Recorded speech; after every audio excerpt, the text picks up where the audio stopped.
अर्थ आत्मा का मृत्यु लोक में उतरना और वापस सतलोक जाना। मूल रूप से हमारी आत्मा सतनाम समुद्र की बूंद है। यह उस परम सत्य चिरस्थायी चेतन प्रभु का अंश है जो जीवन, शक्ति और आनंद का स्रोत है, जो सबका करता है, जिसका न आदि है न अंत है। अपने स्रोत सतनाम से बिछुड़कर आत्माएं मन के देश ब्रह्म में उतरी। फिर वे अपनी आशा तृष्णाओं के बंधनों में बंधकर जगत रूपी जेल खाने में बंदी बन गई। वे अपने पिता सतनाम को भूल गई और अपने ऊंचे दिव्य स्रोत को विसार बैठी। मन के अधीन होकर आत्माओं ने जो जो कर्म किए, उन कर्मों ने उन्हें संसार की मैल में और अधिक लिप्त कर दिया। आत्माएं यहाँ मृत्यु लोक से बंध गई। उनकी इच्छाएं तृष्णाएं ही उनको बांधने वाली जंजीरें बन गई। जैसे जैसे ये आत्माएं अपने निज घर, अपने दिव्य स्रोत से दूर होती गईं, इनका ज्ञान बढ़ता गया। संसार के मैल के आवरण इन पर चढ़ते गए। इस प्रकार आत्मा द्वैत में फंस गई और अहम के दृढ़ तथा मोटे खोल में बंद हो गई।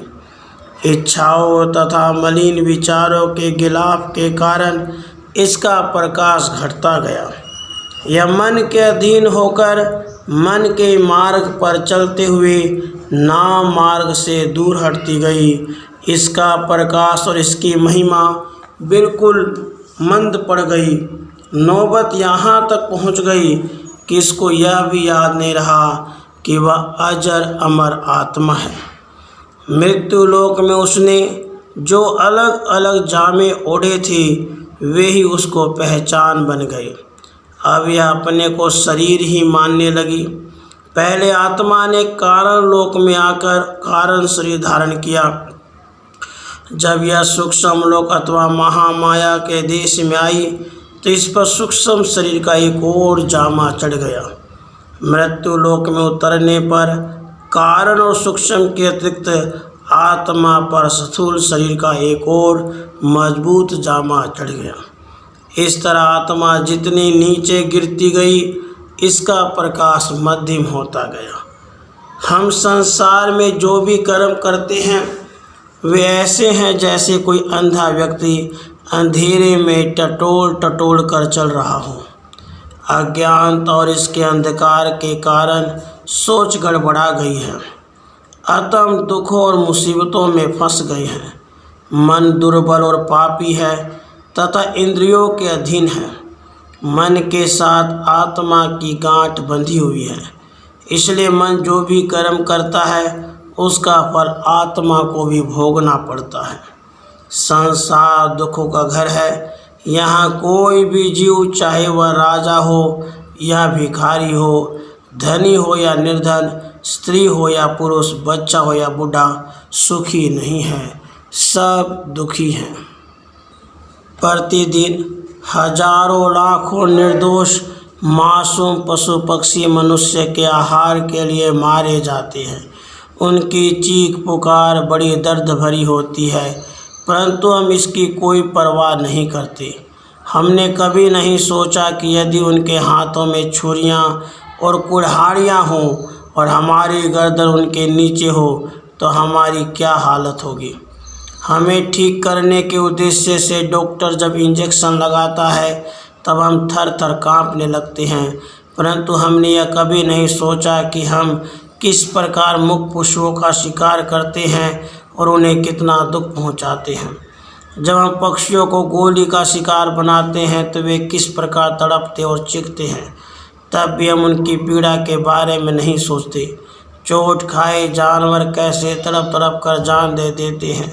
जब मछली को कुंडे में फंसाकर पानी से बाहर खींचा जाता है तो वह किस तरह तड़पती है और जान बचाने का प्रयत्न करती है। बैलों, घोड़ों, खच्चरों की हालत कितनी दुखपूर्ण है। गाड़ियाँ, तांगे बोझ से बुरी तरह लदे होते हैं और वे बेचारे खींच नहीं सकते। उन्हें ऊंची नीची टूटी फूटी सड़कों पर दौड़ने को विवश किया जाता है। उनकी गर्दन में घाव होते हैं, पीठ जख्मों से भरी होती है, ऊपर से तड़ातड़ चाबुक बरसते हैं। फिर जब वे वृद्ध हो जाते और काम करने के लायक नहीं रहते तो उन्हें बेसहारा छोड़ दिया जाता है या फिर कसाईयों के हवाले कर दिया जाता है। वे बेचारे किसके आगे जाकर फरियाद करें।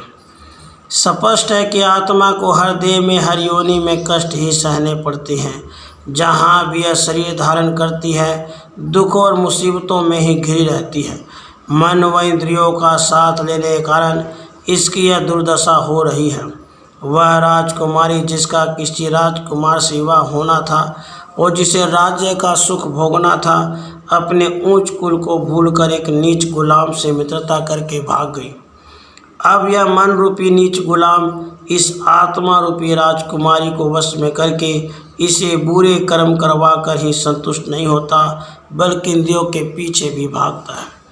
इस उदाहरण से आत्मा की असली हालत की जानकारी मिलती है। यह आत्मा रूपी राजकुमारी मन के वश में हो गई है। इस संबंध में इसे दुखों और कष्टों के सिवाय कुछ भी प्राप्त नहीं हो सका। फिर मन भी आज़ाद नहीं है। वह इंद्रियों के भोगों तथा काम, क्रोध, लोभ, मोह, अहंकार के वश में है। मन और आत्मा के मजबूत गठबंधन के कारण मन के कर्मों का फल आत्मा को भी भुगतना पड़ता है। यह कष्ट भोगती हुई एक योनि से दूसरी योनि में भटकती फिरती है। हर योनि में इसकी हालत पहले से बदतर होती जाती है। इस कारावास से मुक्ति का एकमात्र अवसर मनुष्य जन्म था, जिसका इसने लाभ न उठाया। मनुष्य जन्म का बहुमूल्य अवसर परमात्मा ने इसे इसलिए बख्शा था कि यह उसकी भक्ति करके 84 के भारी जेल खाने से मुक्ति प्राप्त कर ले। परंतु दुर्भाग्यवश इस बेचारी ने उस सुनहरे मौके का लाभ न उठाया। इसके विपरीत यह अनमोल जन्म इसने विषय विकारों में नष्ट कर दिया। इसने इंद्रियों के भोगों को ही सब कुछ समझा। यह बात हमें इस लोकप्रिय कहावत की याद दिलाती है, इह जग मीठा अगला किन डीठा। प्रकृति विवेकहीन है। जो जामा आत्मा को दिया गया है, अगर यह उसका उचित प्रयोग नहीं करती है तो फिर इसको अगले जन्म ऐसे स्थान पर दिया जाता है जहाँ यह अपनी आशा तृष्णा पूरी कर सके। परिणाम स्वरूप आत्मा नीचे ही नीचे गिरती जाती है और अंत में घोर नरक में जा पड़ती है। मनुष्य 84 की सीढ़ी के सबसे ऊपर के डंडे पर खड़ा है। किसी पूरे गुरु की हिदायत पर अमल करके यह छत पर अथवा निज घर अर्थात सतलोक पहुँच सकता है, परंतु गुरुमत के स्थान पर यह मन मत पर चलता है और उन्नति करने के बजाय विकास की सीढ़ी से नीचे गिरकर अपनी करनी का फल भुगतता है। संभव है कि इसको दोबारा मनुष्य जन्म मिलने में कई युग लग जाए। कर्म करने और कर्मों का फल भोगने की यह निरंतर श्रृंखला कभी नहीं टूट सकती यदि वह परम दयालु पिता हमारी दुर्दशा और दुर्भाग्य को देखकर हम पे तरस नहीं करता। अपनी प्यारी संतान आत्मा की ऐसी दुर्दशा देखकर उस कृपा सागर दया सिंधु में करुणा और प्रेम की हिलोरें उठी और वह हमें भव सागर के पार लगाने के लिए मनुष्य रूप धारण करके आया। जब नालायक पुत्र को बंदी बनाकर पुलिस उसके अपराध के कारण जेल में डाल देती है, उसका पिता ही भाग दौड़ करता है। वह अपील दायर करता है और सर्वोच्च न्यायालय तक केस की पैरवी करता है। चाहे वह पुत्र से उसकी भूलों का नाराज हो, फिर भी विपत्ति में उसका साथ नहीं छोड़ता। यदि एक सांसारिक पिता मोह के बंधन के कारण पुत्र के लिए इतना कुछ करता है, तो क्या वह परम दयालु करुणामय प्रेम का अर्थात सागर परम पिता हम पर तरस खाकर हमें छुड़वाने नहीं आएगा। सब संत महात्माओं का मत है कि वह अवश्य आएगा और वह आता है। परमेश्वर हमारे लिए ही मनुष्य का चोला धारण करता है, क्योंकि केवल मनुष्य ही मनुष्य का शिक्षक बन सकता है। देवी देवता हमने कभी देखे नहीं। गाय भैंसों में न तो बुद्धि है और न ही हम उनकी बोली समझ सकते हैं।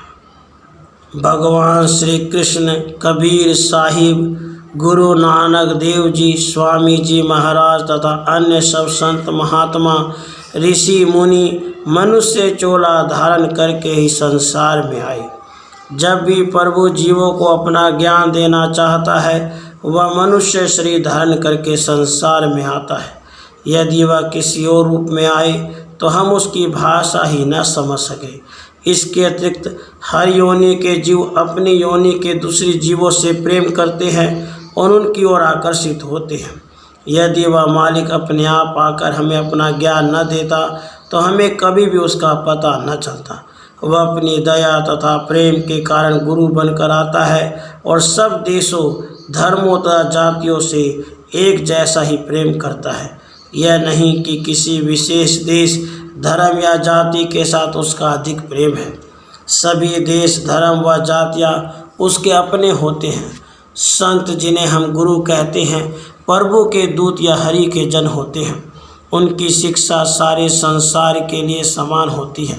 सच्चा गुरु कभी रंग, जाति, देश आदि के झगड़ों में नहीं पड़ता। जगत के रीति रिवाज, कर्म कांड या धर्मों से संतों का कोई संबंध नहीं होता। वे सभी धर्मों के होते हैं और सभी धर्म उनके होते हैं। वे कहते हैं, भाइयों, यह संसार दुख और पीड़ा से भरा है और यह हमारा निज घर नहीं है। हम उस अविनाशी सुख, शांति तथा आनंद के लोक के वासी हैं, जहाँ दुख, पीड़ा, रोग अथवा मृत्यु का नाम भी नहीं है।